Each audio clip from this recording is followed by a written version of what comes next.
की इथं police staff एवढं मोठं गाव आहे, पोलीस स्टाफ वाढवणं गरजेचं आहे आणि पोलिसांना योग्य त्या सूचना की पोलिसांनी पोलिसिंग करावी आणि त्यांनी केल्यानंतर हे सगळं लाईन दुरीत गाव येईल याची मला खात्री आहे। पण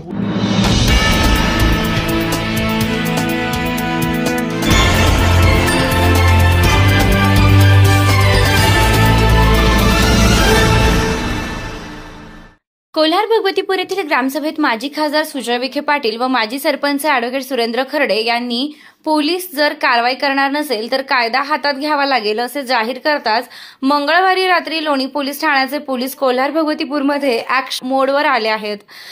ग्रामसभेत गावातील दुकाने रात्री 9 नंतर बंद करण्याचा निर्णायक ठराव एकमताने मंजूर झाल्यानं रात्री 9 नंतर गावात कोणीही फिरताना आढळला तर त्यावर वाहनांवर कारवाई करण्यास पोलिसांनी सुरुवात केली आहे। लोणी पोलिसांनी कोल्हार भगवतीपूर येथील अंबिकानगर, वंदे मातरम चौक, बेलापूर रोडवर अचानकपणे नाकाबंदी करण्यात आली।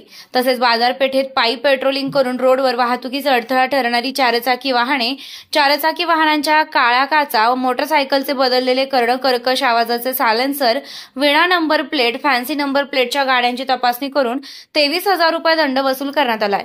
बाजारपेठेत पायी गस्त घालताना वाहतुकीचा अडथळा निर्माण होईल अशा वाहनांवर गुन्हे दाखल करण्यात आलेत। चुकीचा नंबर लावून फिरणाऱ्या वाहनांवर कायदेशीर कारवाई करण्यात आली आहे। अंबिकानगर भागात अवैध दारू अड्ड्यांवर छापे मारून मुद्देमालासह आरोपींना ताब्यात घेऊन गुन्हे दाखल करण्यात आलेत। सदरची कारवाई पोलीस अधीक्षक राकेश ओला, अप्पर पोलीस अधीक्षक वैभव कलुवर्मे, शिर्डी विभागाचे पोलीस उपअधीक्षक शिरीष वमने यांच्या मार्गदर्शनाखाली सहाय्यक पोलीस निरीक्षक कैलास वाघ, पोलीस उपनिरीक्षक आशिष चौधरी, महिला पोलीस उपनिरीक्षक शुभांगी मोरे, सहाय्यक पोलीस उपनिरीक्षक पवार, आव्हाड, सांगळे, चव्हाण, वरपे, आडांगळे, फटांगरे यांनी ही कारवाई केली आहे। SRB न्यूजसाठी संतोष बोर्डे, कोल्हार भगवतीपूर। ताज्या बातम्यांसाठी आणि नवनवीन अपडेट्ससाठी SRB न्यूजला सबस्क्राइब करा आणि बेल आयकॉनला प्रेस करा।